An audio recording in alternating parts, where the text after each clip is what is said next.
Bid'ah is an innovation. The scholars of the Salaf divided it into good innovations and bad innovations. Second adhan on a Friday, bid'ah. Uthman radiallahu anhu innovated this great innovation, and that is a good bid'ah. Minarets on mosques, bid'ah.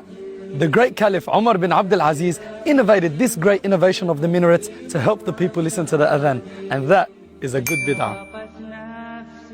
Dots on the letters of the Quran, bid'ah. Did you know that Yahya ibn Ya'mar innovated this great innovation to help the Muslims read the Holy Quran, and he wasn't even from the Sahaba, and that is a good bid'ah. Praying Tarawih in Jama'ah, bid'ah. Umar ibn al-Khattab radiallahu anhu innovated this great innovation, and he said what means this is a good bid'ah.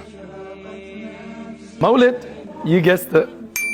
The bid'ah that complies with the rules of the religion is accepted, and the bid'ah that goes against the rules of the religion is rejected. The Messenger of Allah, peace and blessings be upon him, said what means whoever innovates a good innovation in Islam will receive the rewards for it, and similar rewards to those who follow it until the day of judgment. That's in Sahih Muslim, and Allah Ta'ala knows best.